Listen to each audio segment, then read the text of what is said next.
Okay, so welcome to another Meet the Author. We've got a great conversation in line today. Gary, who do we have with us? Well, Tamara, I'm really pleased to have Gary Klein join us. Gary has written another book.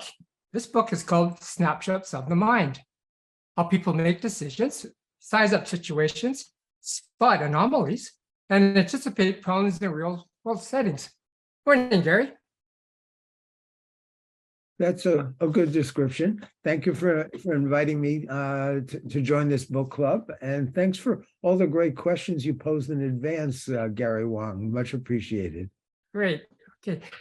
Well, let's not waste any more time. Let's get right into it. So, Gary, what made you decide to write this book?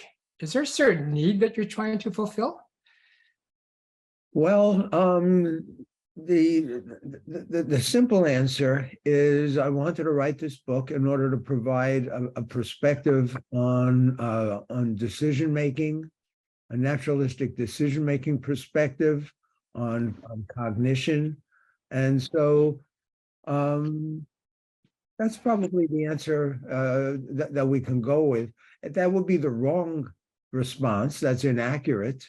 But it'll work for this. Do you really want to know how I came to write the book? I guess you do. All right. So in 2013, I wrote my previous book about insight, seeing what others don't.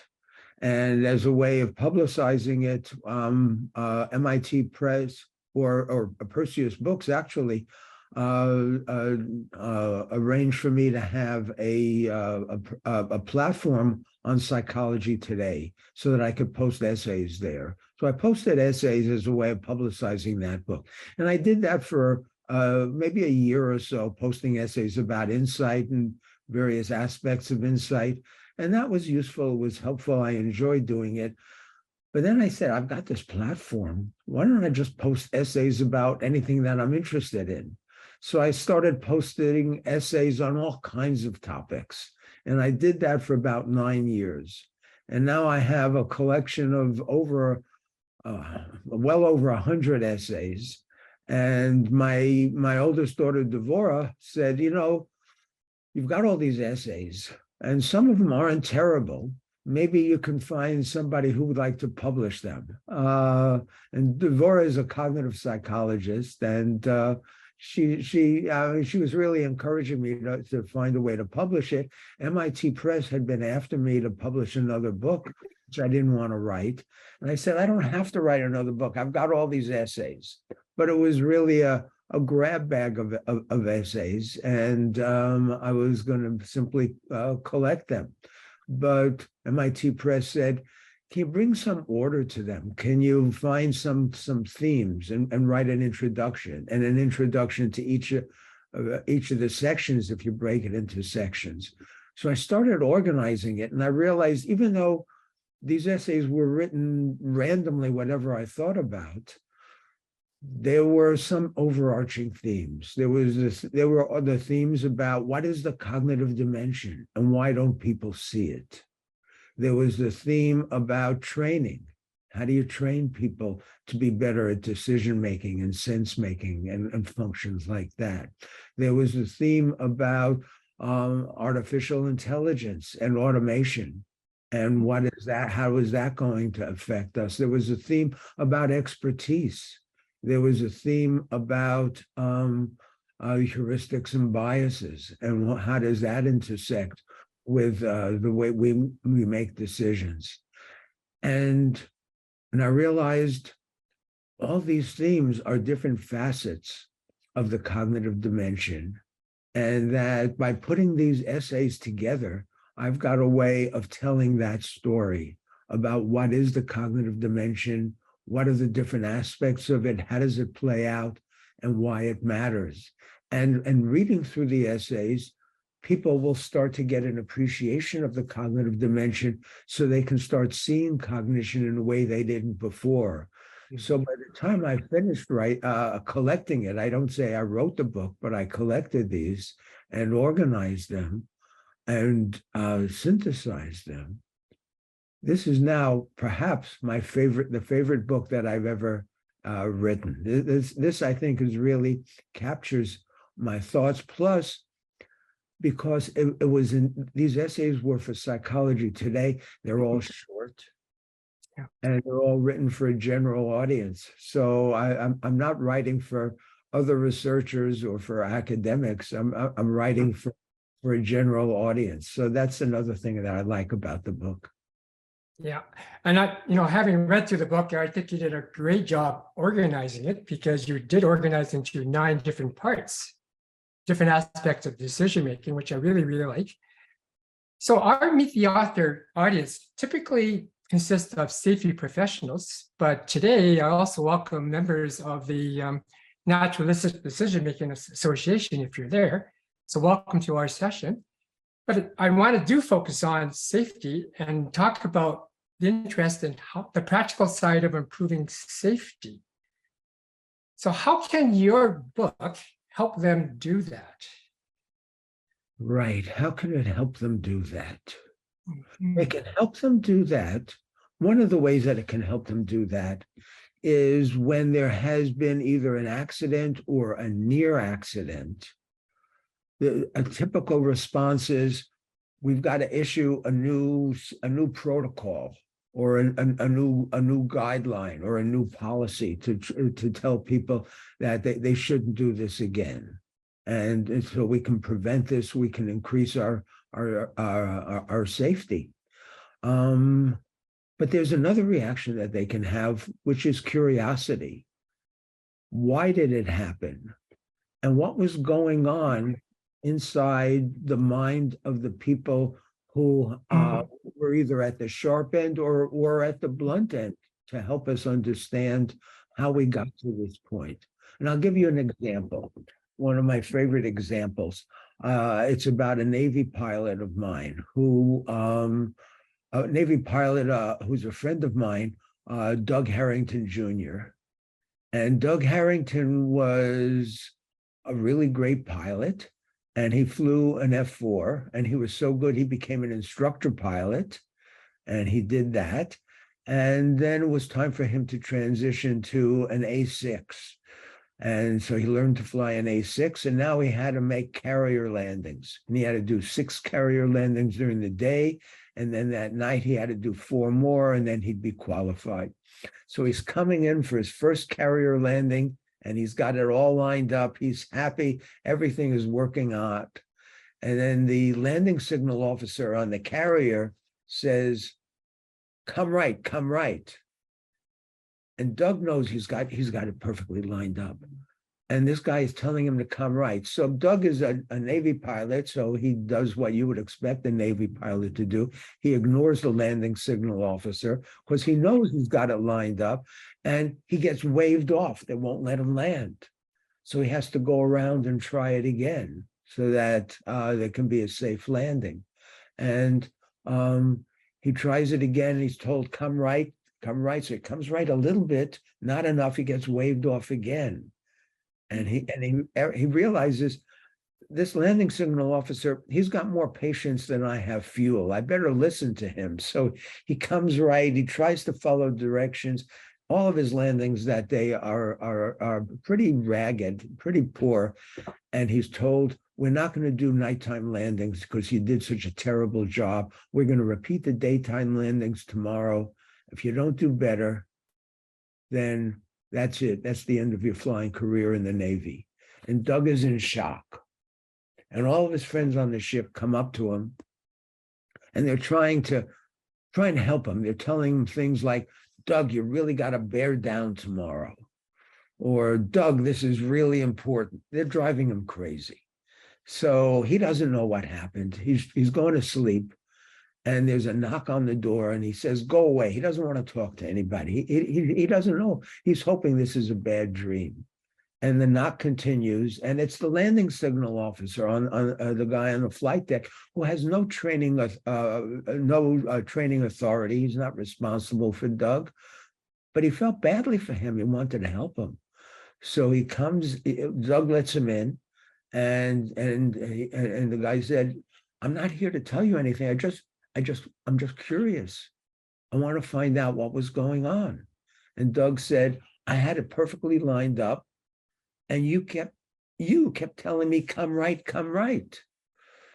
And the landing signal officer is trying to understand what's wrong. What's wrong with this picture? So he said, Doug, what was the last plane you flew? It was an F4. On an F4, Doug was in a straight line with the nose of the plane and the tail. And even when it was he was an instructor pilot, they were all on a straight line.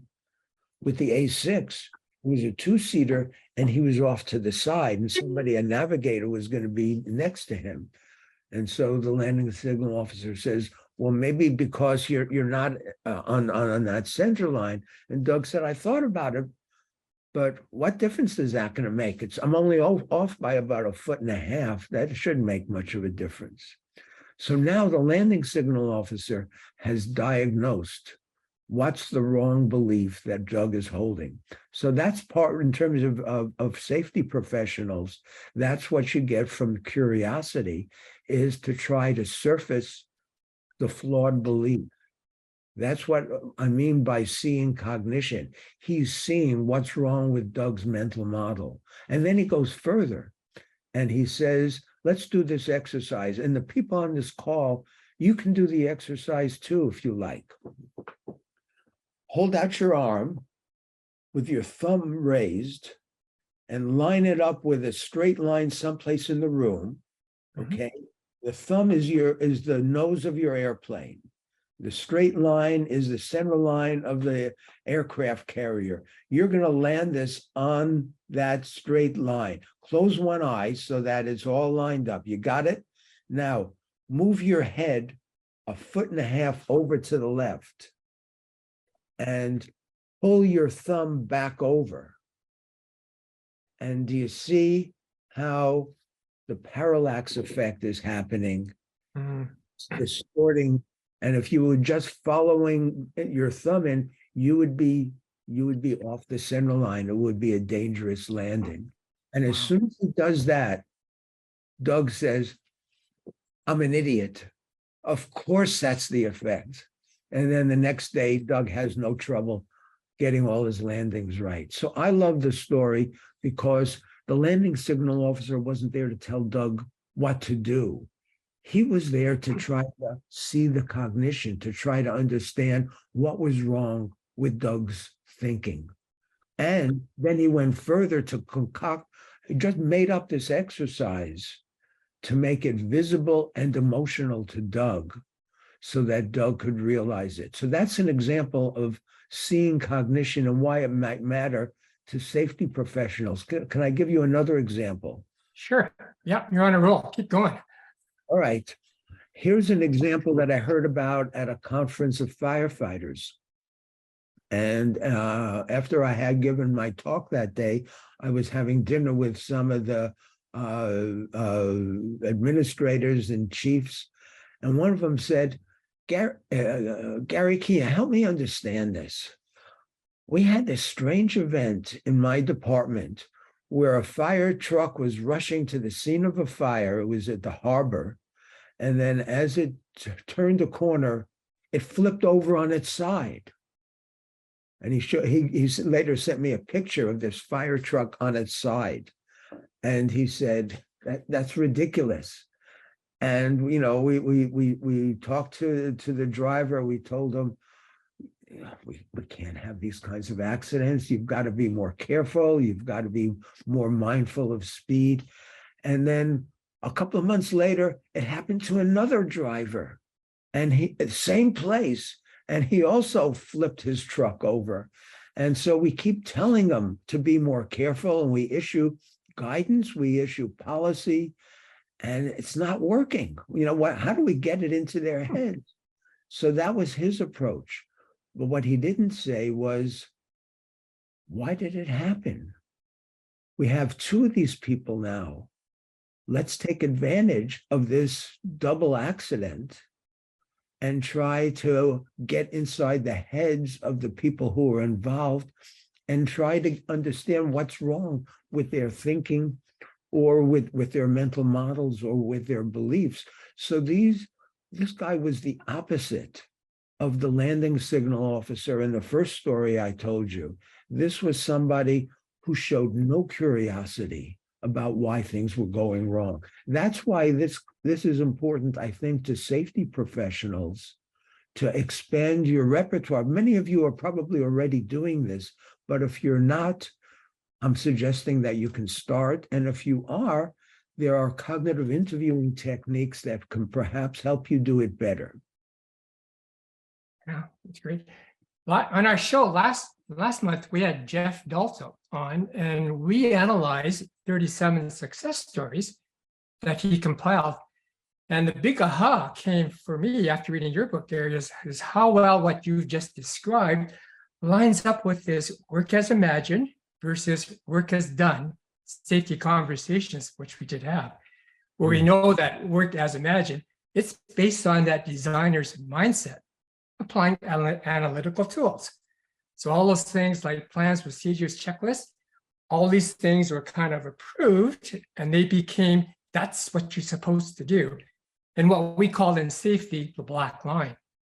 Well, what we also find out too, as you say, through interviewing and being curious, we also like to understand what is the blue line, which is the work as done. And that's detecting these weak signals, as you say, seeing cognition, and then adapting to avoid what we call the hazard line, crashing on the aircraft carrier, as we would say here. So I really like how your stuff really connects with safety. And having said that, you term this coin naturalistic decision making, and you've even spawned a community and movement for the past 3 decades. So can you give everybody here maybe what is the NDM approach? Okay, great. So naturalistic decision making is a community of researchers from around the world. And this community examines decision makers outside of the laboratory in natural settings, where it's much harder to do research because there's all kinds of messiness. There's all kinds of, the work as done. There's issues about, I'm working in a team. I'm working with wicked problems, with goals that are ill-defined. I'm working with all kinds of ambiguity and confusion and rapid changes in the situation and missing information. And these are the kinds of conditions that would make it very difficult to do a systematic study in a laboratory, but that's the way it is. And so we sometimes do laboratory studies, but we mostly go out into the field, observe people, interview people, and try to see what are the tough decisions, why are they tough, and what have people learned in order to handle it, and what kinds of support can we provide to help them. One of the main features of naturalistic decision making is our interest in expertise, because Doug Harrington had many years of experience as a pilot by the time he got to the story I told you. So you don't give decision authority to people who don't have experience. And so we're quite interested in how do people develop experience and how do they apply it. And I once was at a conference and I was talking about my work with firefighters, and the people I studied in my first project had over 20 years of experience. And somebody in the audience who did laboratory research on decision making said, I give my subjects and my experiments, I give them lots of training. And I said, how much? And he said, I give them 10 hours of practice. And I thought, 10 hours versus 20 years? And you think that's equivalent? You don't even know what expertise involves. And so, and there's even an attempt on the part of conventional laboratory-based researchers to demean experts and to look for examples that experts aren't performing well. And they deliberately try to reduce experience, because if you give people tasks that they're familiar with, their background is going to vary. And so the results are going to vary, and you're going to have greater variability. And the more variability, the harder it is to statistically come up with differences. So the way to overcome that is to give people tasks they've never seen before. And then you can control how much experience they have, maybe even give them 10 hours of practice, as if that's going to turn them into experts. So there's an attempt to squeeze expertise out of the studies. You can't wait 20 years if you're running a laboratory study. But those are the people that we're dealing with. Yeah, so cool. Well, I'm going to take you back to the book, because really we've talked about the first couple of parts in your book. What is cognition? How does it work? I love, though, part 3. You titled this Rationalist Fever Dreams. I just love the title here. And you included 12 essays that contrast the cognitive approach with the mechanical one, and assumes that difficult tasks can be broken down into steps and procedures, and the thinking can be replaced with an analysis. So all you safety professionals, we've seen this before, right? The mechanistic approach. So can you share a couple of favorite essays that you have on this, Gary? Let's see what we've got in this section.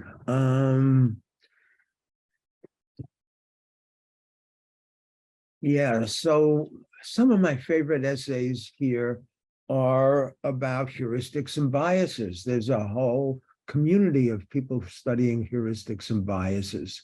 And I just saw an article recently that they compiled about 87 biases that they've identified that people fall prey to. But they're not looking at the strengths that people have. And that was the title of my very first book, Sources of Power. What are people capable of? So the biases are just giving us an imbalanced view of people as hopelessly irrational rather than as creative and effective. So that's one of the essays, is trying to restore that kind of balance. Another essay is about confirmation bias, which is one of the most popular biases that people talk about. And I look at the evidence for confirmation bias, and I show that the evidence is surprisingly meager. That the very original studies did not show the effect that people are claiming for confirmation bias. And attempts to debias people are notoriously unsuccessful, which is good, because another essay is about positive heuristics, is about the fact that, yeah, we use these heuristics because they help us. They're valuable. And if you try to debias people and make them stop using the heuristics, because the heuristics aren't perfect and can sometimes get things wrong, you're going to be hurting people. You're going to be making them less safe. And so those are 3 of the essays that I enjoyed the most in this section. What about you? Did you have any others that I haven't mentioned? Yeah, the one that I'm always interested, particularly now with baseball season around the corner, and the World Baseball Classic on right now, is the Myth of Moneyball. Right. And if anybody's read the book, it really goes into how analytics was at its kind of like initial beginnings and how it really took over. But why is it a myth? Yep. So I haven't talked to Michael Lewis about it, but I've heard people in the decision research community love Lewis's book about Moneyball, because it shows how these baseball scouts were just using their intuition and they weren't using analytics, and they were missing things. But one of the myths is exactly that the baseball scouts were using statistics. They were using the best statistics available, Yeah. And now we have better statistics, and they use those statistics. It wasn't that they were allergic to statistics.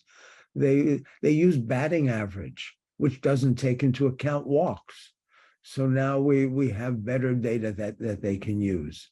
Plus, there was some flaws with Billy Beane's Oakland Athletics. The flaws in the reasoning there is some of the key players that they acquired weren't through the analytics. And so Michael Lewis doesn't highlight those kinds of issues. So Moneyball is a great read because Michael Lewis is a great writer, but the image that he gives is severely misleading. And Tamara has her hand up. Thank you very much, Gary. So we do have a question. Michael, did you want to unmute and ask your question? Yeah. Hey, Gary. Nice to see you again. I'm just one of the areas that I'm kind of quite fascinated in is the whole mechanism of knowledge transfer from, say, someone who has deep expertise. And if we think in the safety environment of high risk situations, and they're taking on an apprentice, and there's obviously a desire, whether you're training or bringing extra capacity in your operating staff, to want to be able to bring up staff as quickly as possible so that they can operate and have confidence in their ability to be safe in risky environments while accumulating experience. So I'm just curious, I know we met through Dave Snowden and his work with narrative and stuff, but with your naturalistic decision movement research and work, what practical techniques have you found effective to really aid that deeply experiential knowledge transfer from a master to apprentice who has not yet had the time to accumulate that experiential knowledge? Okay, that's a great question. And I've got a couple of reactions to it in terms of helping to bring people up to speed more quickly. The first is and some work that we did with the petrochemical industry. We looked at the mindsets that people had, and especially the mindsets that were getting in the way. So one suggestion is, what are the mindsets that the more skilled practitioners have? Somebody told me, this was a guy, Ike Bracken, he had about 40 years of experience. He said when he was starting out, when he started out as a trainer, he was trying to do what had been done to him, which was, if somebody makes a mistake, you just slam them, because that's the treatment he got. And it's fun. I mean, it's enjoyable. There's a certain satisfaction. But he realized it wasn't having much of an effect. And over time, he switched his mindset. He did it unconsciously in some ways, but he was also aware of it. So there was some of it was conscious enough so he could tell me that he switched from being highly critical to being curious. If somebody's made a mistake, why'd they make it? What were they seeing? What were they understanding? How are they sizing it up? And it becomes a dialogue with them rather than an attack on them. So that's one suggestion. Another suggestion is, very often when people have somebody, if I have an apprentice assigned to me, I say, watch what I'm doing and stay out of my way. That's not particularly helpful. Or I try to tell them, these are the steps I'm following, because I think that's something that they've got to learn. But I'm not telling them about what's called tacit knowledge. I'm not telling them about what I'm noticing. And, look at the rust over here, but there's no rust over here. So what is it? What's the implication of this? Or, listen to that sound, let's rev it. And whatever it is that I'm noticing, it's hard to put it into words. So I usually don't explain it.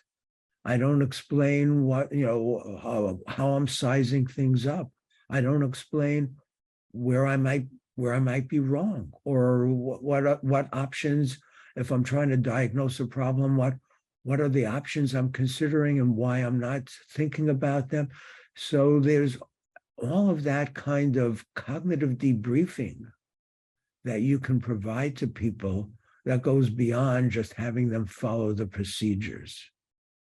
And a lot of it is based on the opportunities that you would have if you're the professional and somebody's trailing around next to you. You've got the encounters, the experiences themselves, and so you can unpack each one of the experiences because you've both seen the same thing, but you've understood things differently. You've drawn different inferences compared to the novice. So you can start by asking, what do you think's going on here? And no, take a look at this. What do you think this means?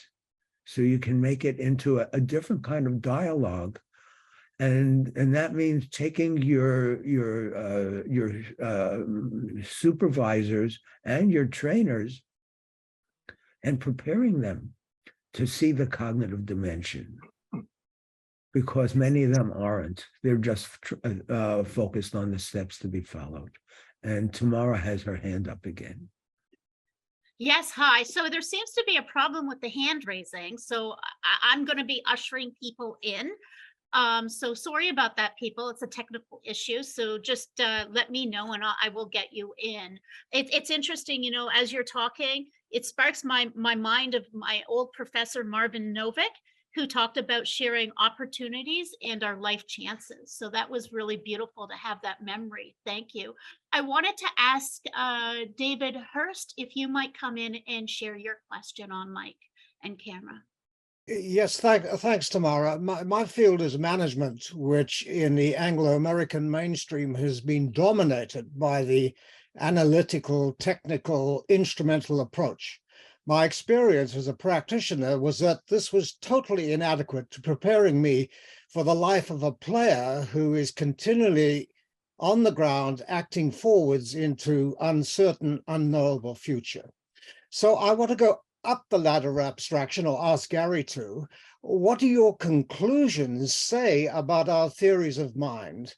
In particular, how do they mesh with a dual process, bicameral theory of mind, that we have both this capacity for acting as players in the moment and acting as analysts looking backwards? Okay, that is another very rich question. So first of all, this plays into the portion of the book that Gary Wang mentioned about rationalist fever dreams. And nowhere do rationalist fever dreams grip people more tightly than in the area of management, where people go and get their MBAs and they learn all of these techniques, and they expect that they're going to be able to apply these techniques, and they're going to be valuable and listened to and have an impact. And experience doesn't matter because I've got all these analytical techniques, and we know that doesn't make sense. In terms of a theory of mind, I suspect you're talking about system 1, system 2 type of thinking, and we know that you need both systems. There are times when system 1 thinking, most of the time, that's what we depend on. But sometimes we engage in system 2 thinking, and we have to be more thoughtful and reflective. And Don Shern talked about the reflective practitioner, and many practitioners are reflective. Many of them are not. That's also been a surprise for me. How many practitioners will go through a tough case and say, okay, I'm done with that, and not think about it, not do a review. What happened there? And maybe if it turned out badly, why? What did I miss? Maybe it was inevitable, but maybe looking back, there were There were clues that I should have paid attention to with hindsight, because if you can't be smart with hindsight, you can never be smart. One of the ways that we that I identify who's an expert in a field is I'll ask them, what's the last mistake you made? And people who sometimes are fairly high in the organization will say, I can't think of any mistakes. And right away, I lose some respect for them. I lose a lot. The real experts have no problems telling me the last mistake they made, because it's still burning at them. They're still mulling it over. They're still trying to relive it and think about, how could I have handled it better? So that's the reflective practitioner in action.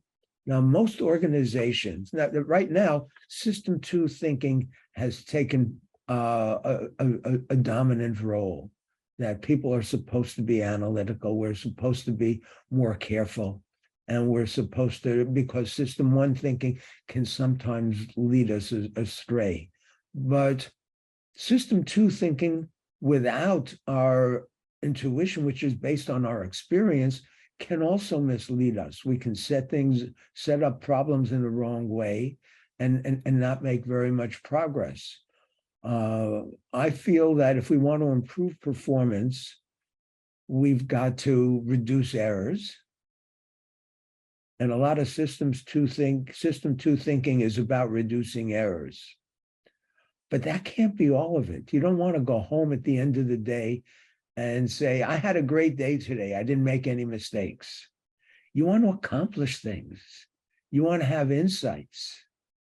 And so that's what you want to increase. And people don't pay attention to that. They have methods for reducing errors, but they don't really pay attention to how can I get better? How can I get smarter? How can I develop a richer mental model?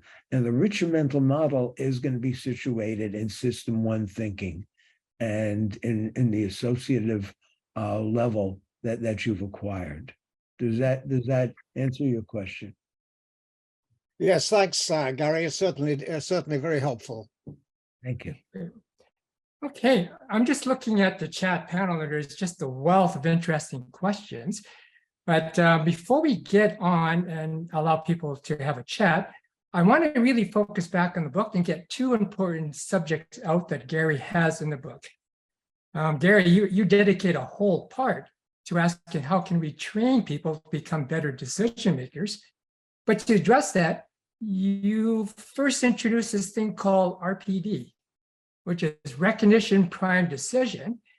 And then later you talk about how that led you into something you call shadow box. So there's a couple of big, heavy things there. Can you just kind of give us a bit of an oversight? What did you learn? And what can you tell us about these two? Sure, I'm happy to do that.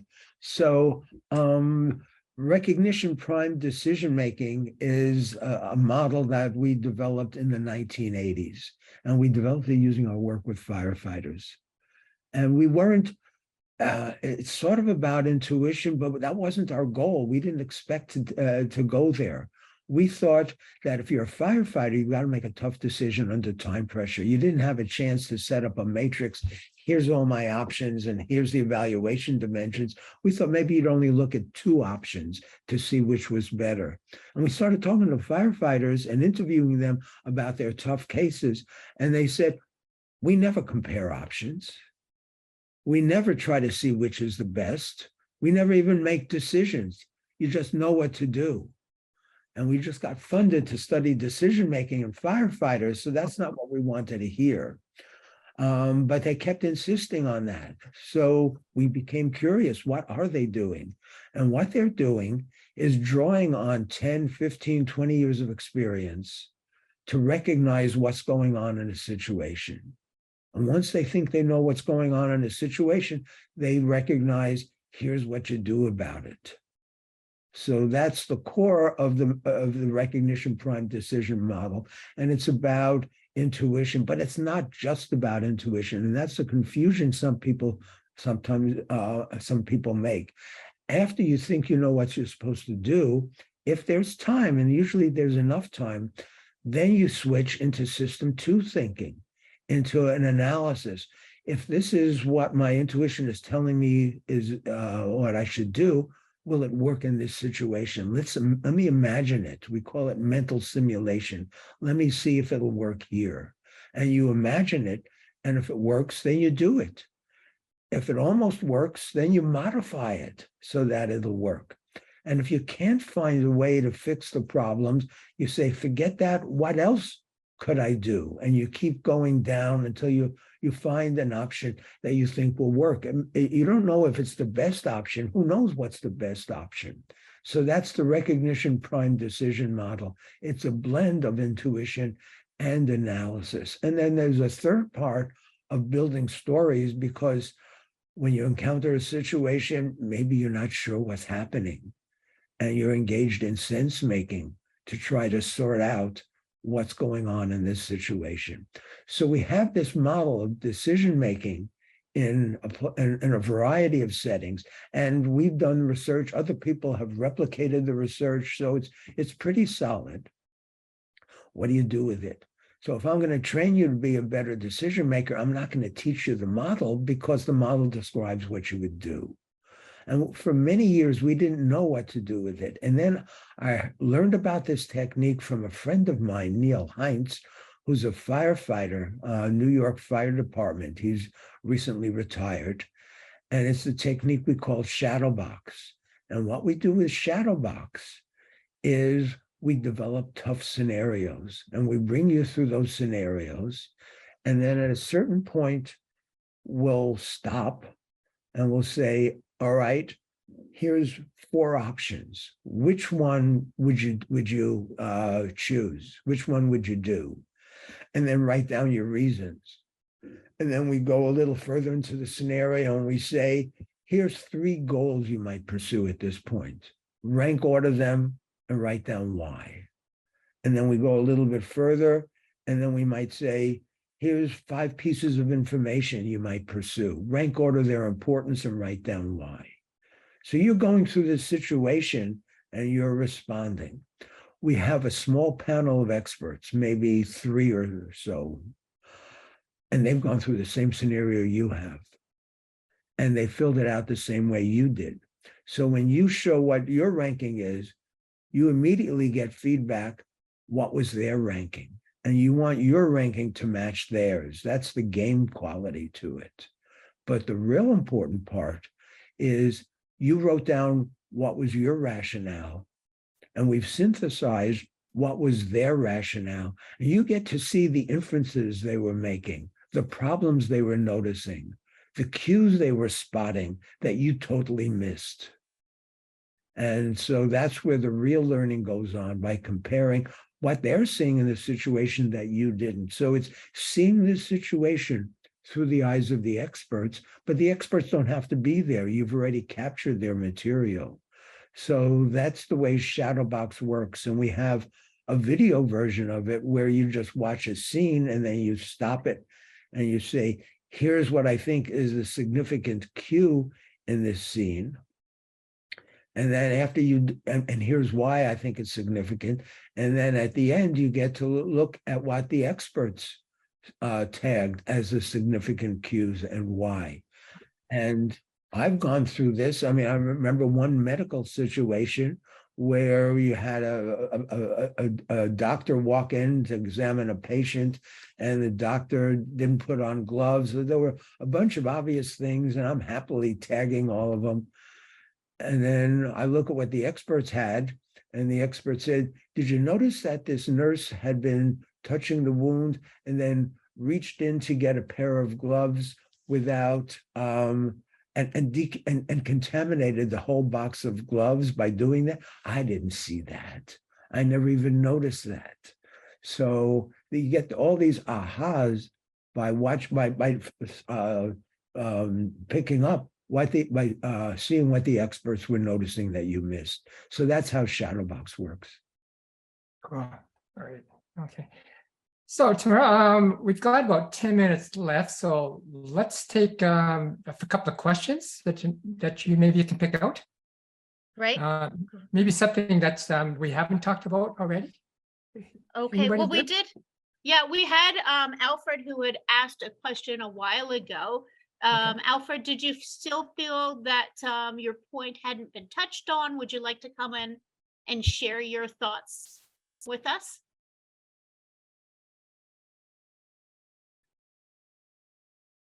Okay, so maybe I'll move on to the next person then, because I'm not seeing. Tanya, what about you? Yeah, thanks, Tamara.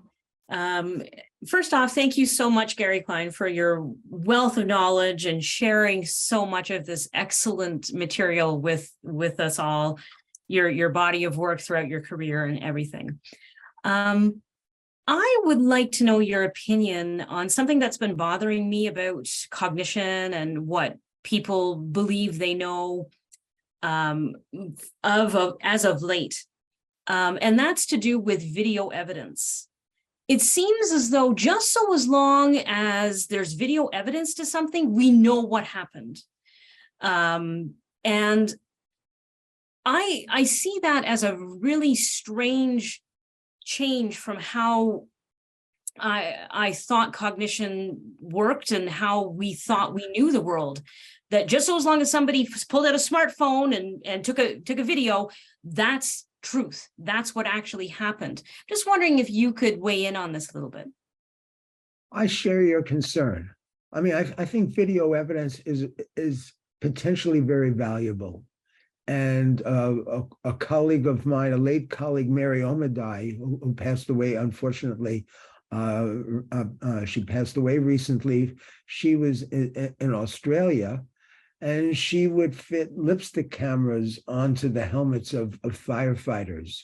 So she would be able to debrief them after a fire, and they would have a video of what they were seeing, where their head was pointed, and it was an extremely useful technique. So we have, there's a great value to that, but it's not just what the camera was showing. She was also interviewing them about what was happening.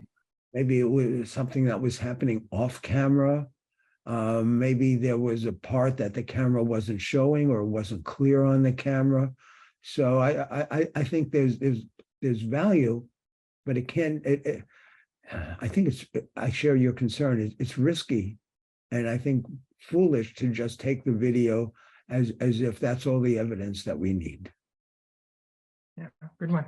And if anybody's a sports fan, if you watch the Super Bowl, you can get so many different video camera shots, whether it was pass defense, or an intentional whatever.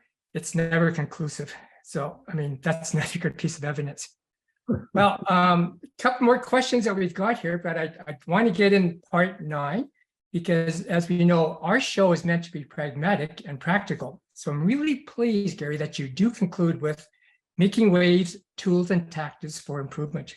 And again, these are tactics and tools for the general audience, but they certainly do apply for the safety professionals. In fact, you've got 42 tools that have been developed by the NDM community. Obviously, we can't discuss them all, but there's one I'd like you to talk about that I know I've used, and perhaps some others, and that's the pre-mortem method. Can you just quickly do a walk through that and how useful that can be? Because, of course, safety professionals, we're concerned about risk and how to assess risk. Okay, the pre-mortem. There are people who think that this is the thing that I am best known for. Not the naturalistic decision making movement, not the recognition prime decision model, not shadowbox. It's the pre-mortem. So we might as well talk about that.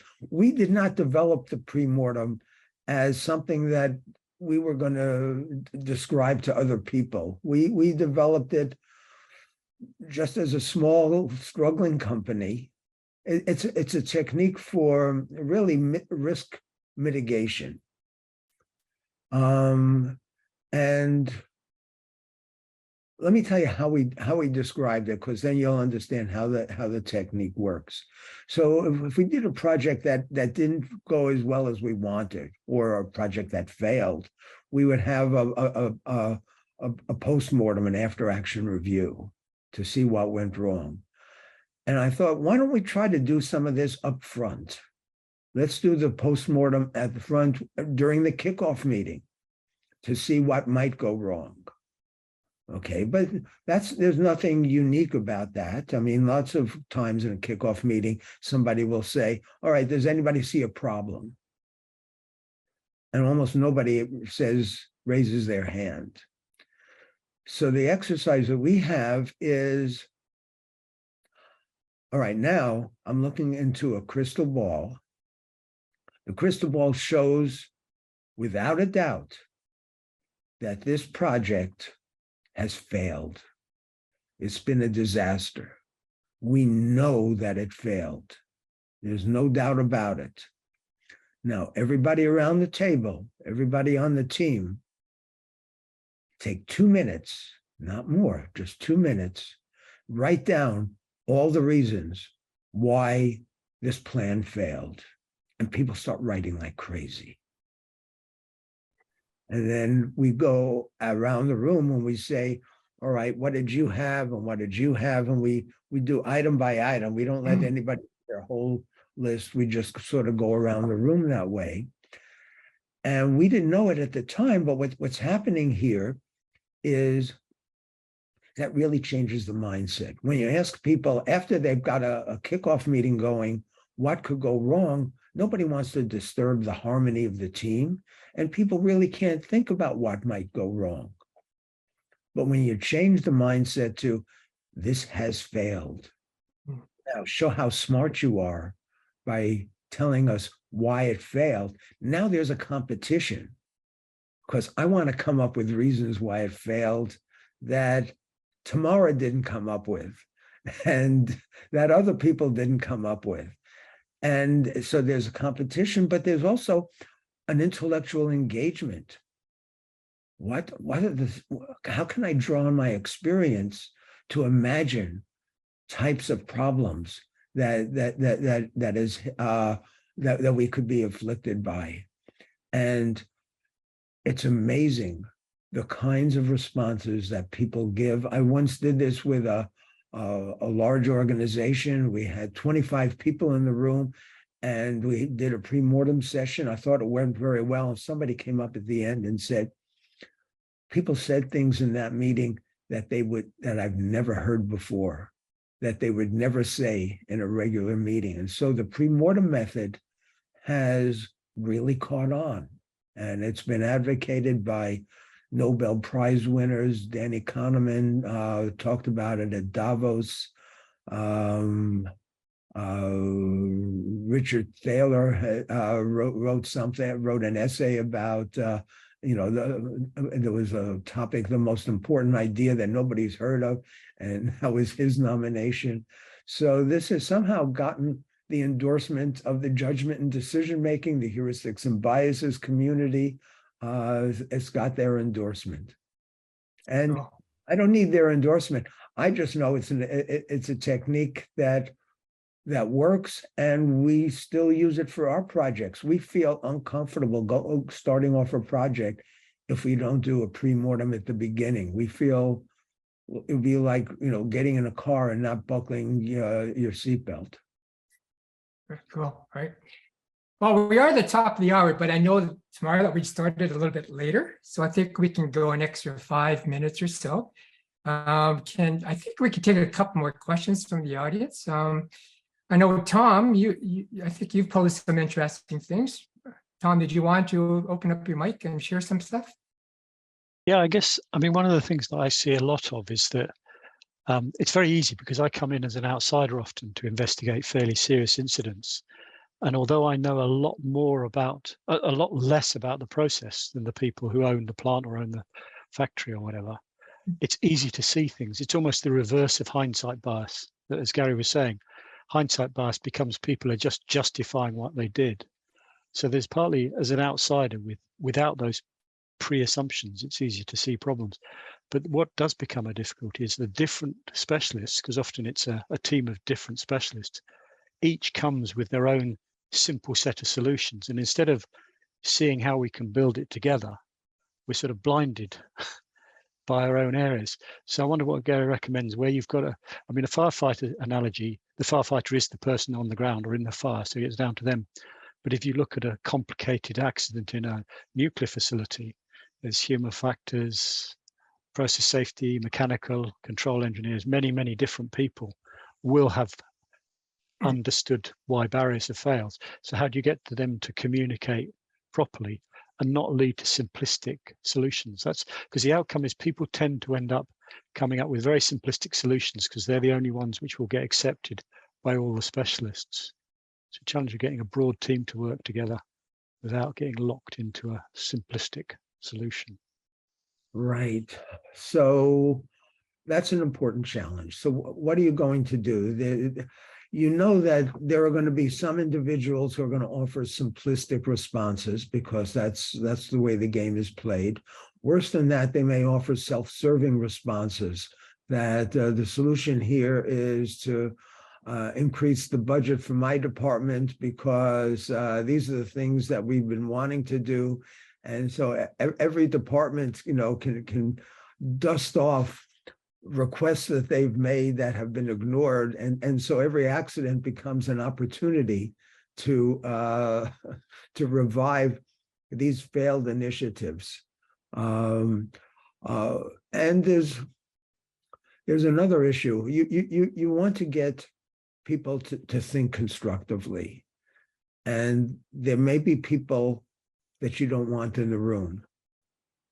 There may be people that are going to hijack the meeting, and you want to have a sense of who they might be because you want it to be a productive meeting, and you want to keep it focused, and you want people to break out of their stovepipes.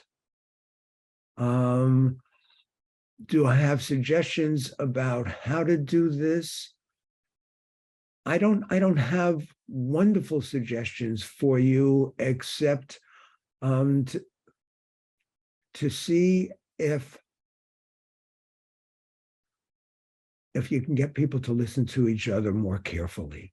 And here I'm thinking about the work of Phil Tetlock and his colleagues with the super forecasters and the Good Judgment Institute that they set up.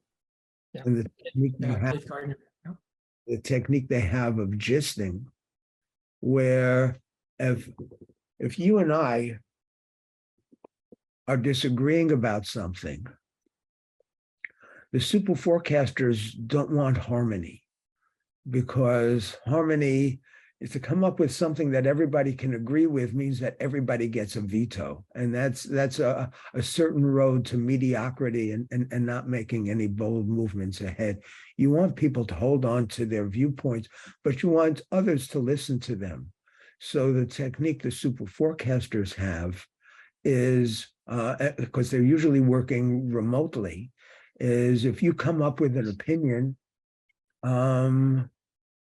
and I'm clearly disagreeing with it, the onus is on me to write the gist of what you've said.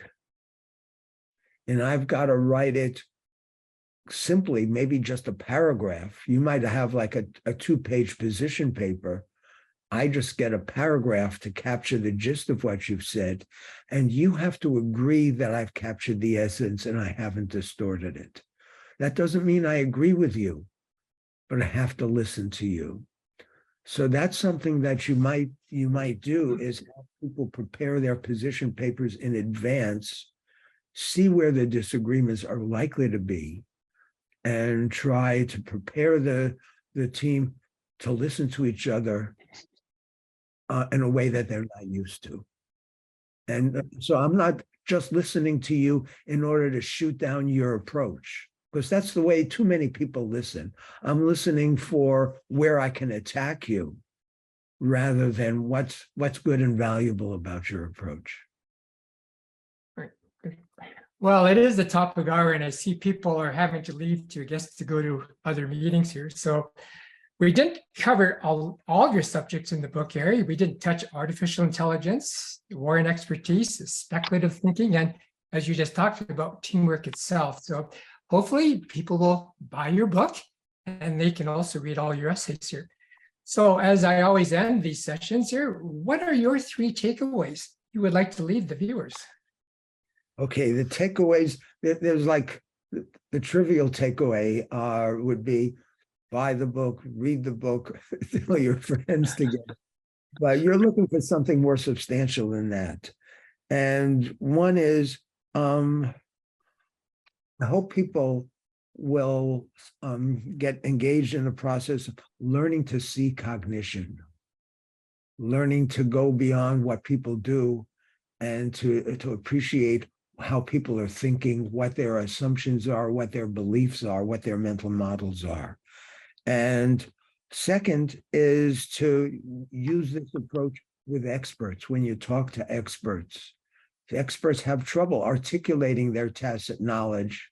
So it's going to take more effort, but it's well worth that effort. I think there's great value in that. And the third takeaway is to shift a mindset from a very procedural mindset, a mindset that's dismissive of experts, to a very curious mindset.